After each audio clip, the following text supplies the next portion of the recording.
Good day everyone. Today I am going to discuss the probation system. Probation, from the word probation, isa na siya ka-privilege kung ang isa ka tao nakasala o nakadawat siya og judgment or sentence, pwede sab na siya pagawson if magrantan siya sa korte. Pagawson siya kay sa community raman siya mag-serve sa iyang sentence. First is petition. Petition is isa na siya katao nga nakadawat og sentence or judgment. Within 15 days dapat mag-apply siya og mga remedies. Natay upat ka remedies. First is new trial. Kadua is reconsideration. Ikatulo is appeal. Ikaupat is probation. Pag mag-apply ka og probation, kay pwede ka makalaya pag mag-bail ka. Natay two types of bail: money and property. Ikadua is recognizance. Ang recognizance is naay mga dagkong tao or dagko og ranggo na magpaluyo sa imuha. Like for example, mayor, governor or senador na magpasalig or magpromise ngadto sa korte na if ipatawag kaniya or ipatawag ang petitioner is mubalik gid ka kay ang bill collateral gid na siya nga to make sure nga if ipatawag ka sa korte is mubalik gid ka. So pag umani mag-submit og application sa korte is ang korte is mangayo din sila sa prosecutor og comment, and within 10 days dapat sulod sa 10 days is dapat magatag na ang prosecutor og opinion nila or comment. Pero dili ang prosecutor ang mo grant sa ilaha kundi ang court ra gyud. Ang trabaho lang sa prosecutor is mo hatag og comment or opinion. Ang trial court mag-refer dayon na siya og referral order ngadto sa probation office. Pag makahatag nag-referral order ang trial court, dira na magsugod ang investigation. Ang probation office is mag-delegate sila og investigating officer or probation officer para mag-investigate or mag-conduct og post-sentence investigation within 60 days. Sa sulod sa 60 days, dili dapat siya mulapas ana, dapat 60 days ra gyud.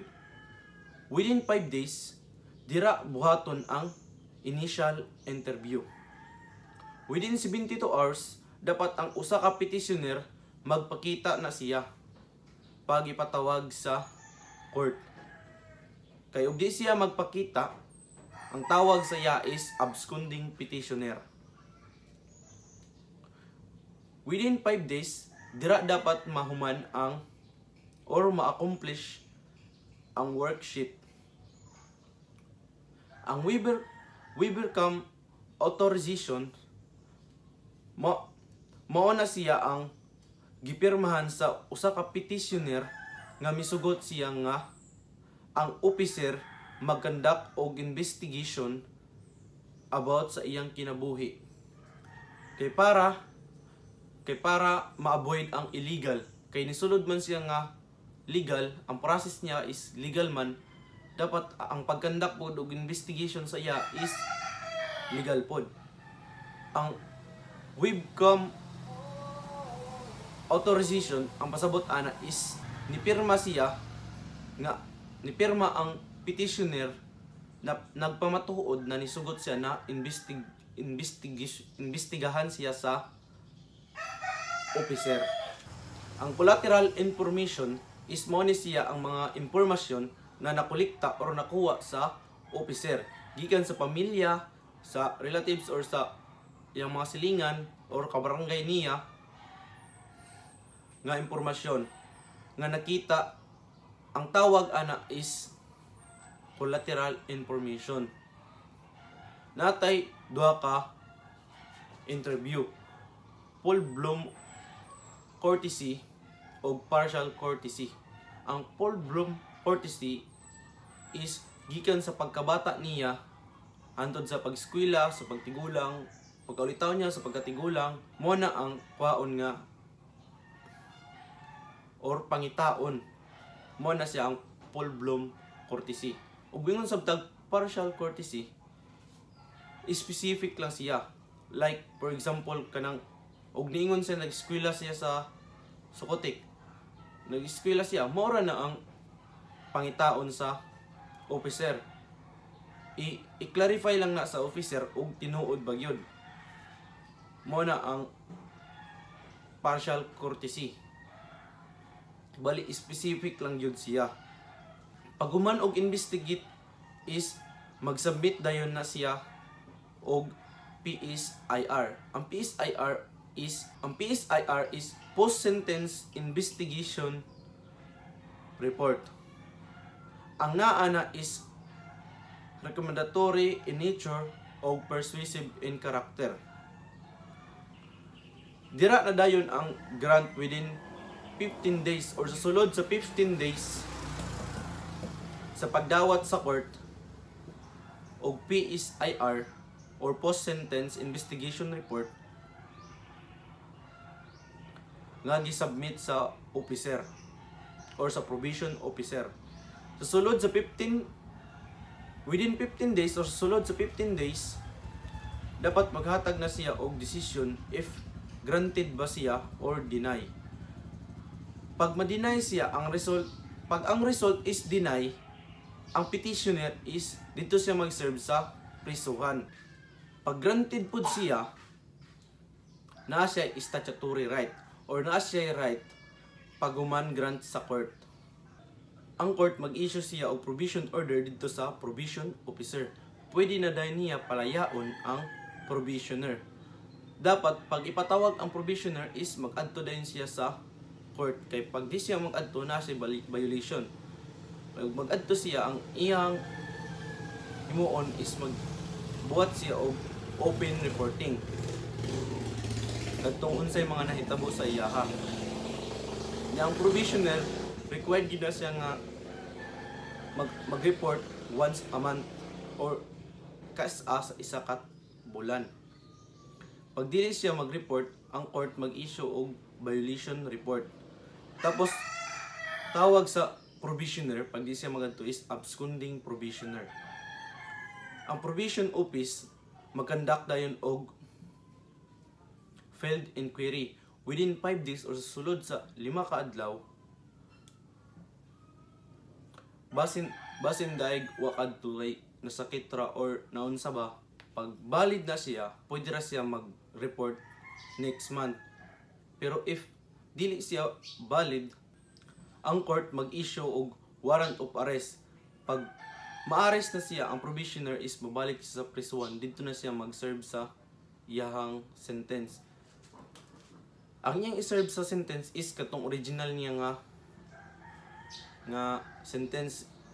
Bisag nag-serve na siya og 1 year or 2 years sa community, mawala ra gyapon to, mura gyapon walay pulos, kay ang iyang paglaya is suspended raman, dili man kuan gyud nya, kay ang iyang iserve sa prisuhan kay ang original sentence niya, kay ang iyang paggawas is suspended ra lagi, dili to yang dili kuan gyud suspended ra. Ang isa ka probationer pag madakpan na siya, dili na siya pwede maka-apply og probation. Kas alangid ka maka-apply ana, dili na pud siya maka-appeal. Ang probation is voluntary lang na siya nga maghatag og information ngadto sa court or sa probation office. Voluntary lang sabna siya na mag-monitor sa imuha dito sa community. Siya ang maghatag or mag-report ngadto sa court sa probation officer. If ang probationer nakabiolate sa mga condition niya, ang informant mo report ngadto sa probation office, ang supervising probation office mag-conduct og fact-finding investigation. tanawon nila og tinuod ba gyud ang report sila ni informant. Pag makita nila na tinuod, mag-issue dayon ang trial court og warrant of arrest. Nya makita man na og tinuod ba gyud or dili kay mag-hearing man na. Naay right ang probationer nga right to be informed, naay right na magbayad or magpiyansa, napod siya right nga magkuha niya ang kaugalingon nga counsel.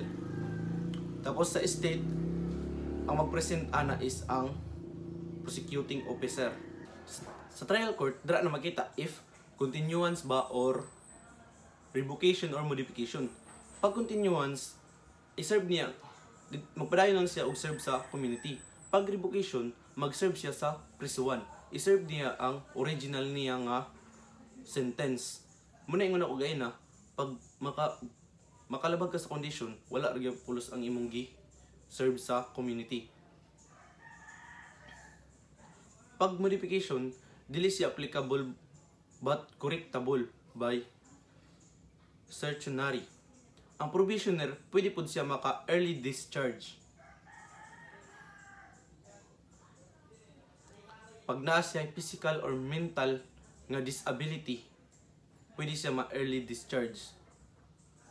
O naasad, possible nga ma-early discharge siya pag makaserve na siya 1/3 na siya na-serve the 1/3. Tapos,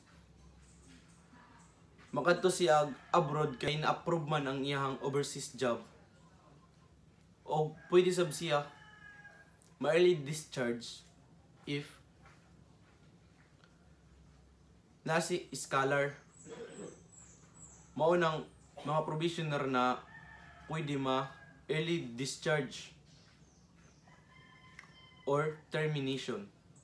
Ang trabaho sa probation officer is mag-supervise, mag-investigate sa probation. Ang trabaho sa probation aid is sila ang voluntarily na maghatag og information ngadto sa court or sa probation office. Ang victim, mao na sila ang mga nasalan sa convicted or sila ang biktima sa isa ka case. So, mao na to. Nahuman na ako ang petition, investigation, grant, denial or disqualification, supervision, monitoring, violation of the conditions, change and the conditions, suspension, revocation, trial, early discharge, and release of the probationer, including the role of the probation officer, probation aid, and the victim or compliant in the process of probation. Mao na to.